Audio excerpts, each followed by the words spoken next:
നമ്മുടെ പാലായെ സംബന്ധിച്ചാണെങ്കിൽ മാണിസാറ് ഇവിടെ പൂഞ്ഞാർ ഡിവിഷനിൽ നിന്നും 6 പഞ്ചായത്തുകൾ പാലാ നിയോജക മണ്ഡലത്തിലേക്ക് കൂട്ടിച്ചേർത്തതിന് ശേഷമാണ് ആ മേഖലയിൽ വികസനം കൊണ്ടുവരാൻ സാധിച്ചത്. ഞാനന്ന് ആ മേഖലയിൽ ഒരു സ്കൂളിൽ പഠിപ്പിക്കുന്ന കാലഘട്ടത്തിലായിരുന്നു. ആ ഒരു ആദ്യ കാലഘട്ടത്തെ അവിടെ ചെന്നപ്പോൾ ഒരു നല്ല റോഡോ ഒന്നുമില്ലായിരുന്നു.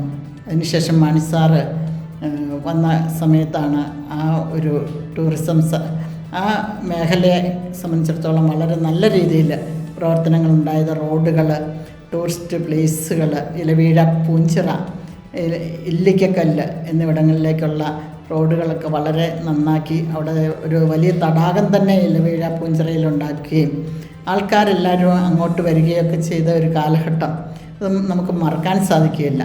അതുപോലെ നാലമ്പലം മുതൽ ഭരണങ്ങാനം, ഇടപ്പാടിയൊക്കെ ഉൾപ്പെടുത്തിക്കൊണ്ട് ടൂറിസം സർക്യൂട്ട് രൂപീകരിച്ച് ഇല്ലിക്കക്കല്ലിലേക്കും ഇലവീഴ, പൂഞ്ചിറയിലേക്കും ഒക്കെയുള്ള ഒരു ടൂറിസം പദ്ധതി തന്നെ, ഗ്രീൻ ടൂറിസം പ്രോജക്റ്റ് തന്നെ കൊണ്ടുവന്നത് മാണിസാറാണ്.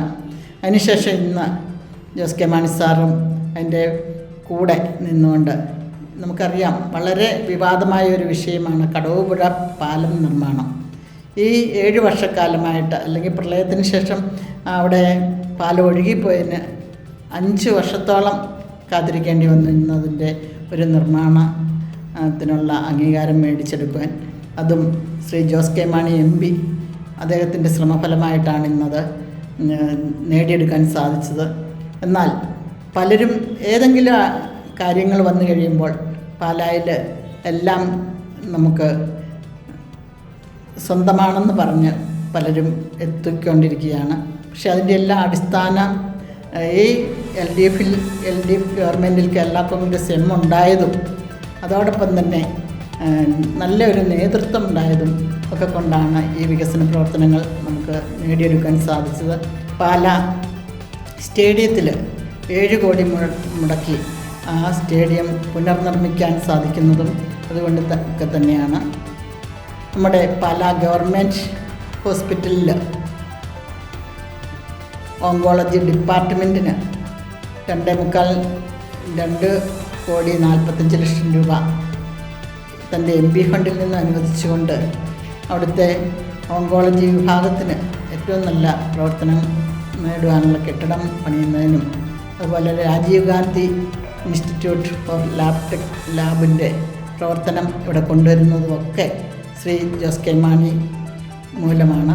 അദ്ദേഹത്തിൻ്റെ വലിയ കാഴ്ചപ്പാടുകളാണ് നമുക്ക് ഇത്രയും വികസന പ്രവർത്തനങ്ങൾ ഈ പാലായിൽ കൊണ്ടുവരാൻ സാധിച്ചത്. മുൻപ് ഞാൻ ജനപ്രതിനിധിയായിരുന്ന 2015-20 കാലഘട്ടത്തിൽ എനിക്ക് റോഡിൻ്റെ കാര്യത്തിൽ ആരും ഒരു നിവേദനവും തന്നിട്ടില്ലായിരുന്നു. കാരണം മാണിസാറ് കൃത്യസമയത്ത് തന്നെ റോഡുകളുടെ മെയിൻ്റനൻസ് നടത്തിക്കൊണ്ടിരുന്നത്. പക്ഷേ ഈ 2025 ഇപ്പോൾ ജനപ്രതിനിധിയായതിനു ശേഷം ഏറ്റവും കൂടുതൽ ആവശ്യക്കാർ വരുന്നത് റോഡിന് വേണ്ടിയാണ്. ഇപ്പോൾ തന്നെ ഒരു 2 കോടിയിലേറെ രൂപയുടെ റോഡ് മെയിൻ്റനൻസ് പ്രവർത്തനത്തിലുള്ള നിവേദനങ്ങൾ എൻ്റെ കയ്യിൽ കിട്ടി. അതിനുള്ള ഫണ്ടുകളൊന്നും ജില്ലാ പഞ്ചായത്തിൽ നിന്നും അത്രയുമൊന്നുമില്ല. എങ്കിൽ പോലും അങ്ങനെ റോഡുകൾക്കൊക്കെ ഇത്രയും ആവശ്യം വന്നത് ഇവിടെ നമ്മുടെ ഒരു അസംബ്ലി ജനപ്രതിനിധി ഉണ്ടെങ്കിലും അദ്ദേഹം അക്കാര്യത്തിലൊന്നും ശുഷ്കാന്തി കാണിക്കാത്തത് കൊണ്ടാണ്. അപ്പോൾ ഒരു നല്ല ജനപ്രതിനിധി, ഒരു നല്ല നിയമസഭാ സാമാജികൻ നമുക്ക് പാലായിൽ അത്യാവശ്യമാണ്. അങ്ങനെ ഒരാൾ വികസനത്തിൻ്റെ കാര്യത്തിൽ നല്ല മുൻപോട്ട് നിൽക്കുന്ന ഒരാളുണ്ടെങ്കിൽ മാത്രമേ പാലായ്ക്ക് ഇനിയൊരു രക്ഷയുണ്ടാവൂ. പാലായുടെ നഷ്ടപ്പെട്ട പ്രതാപം വീണ്ടെടുക്കാൻ സാധിക്കുകയുള്ളൂ. അത് ഞാൻ എവിടെ വേണമെങ്കിലും നമുക്ക് പറയാൻ സാധിക്കും.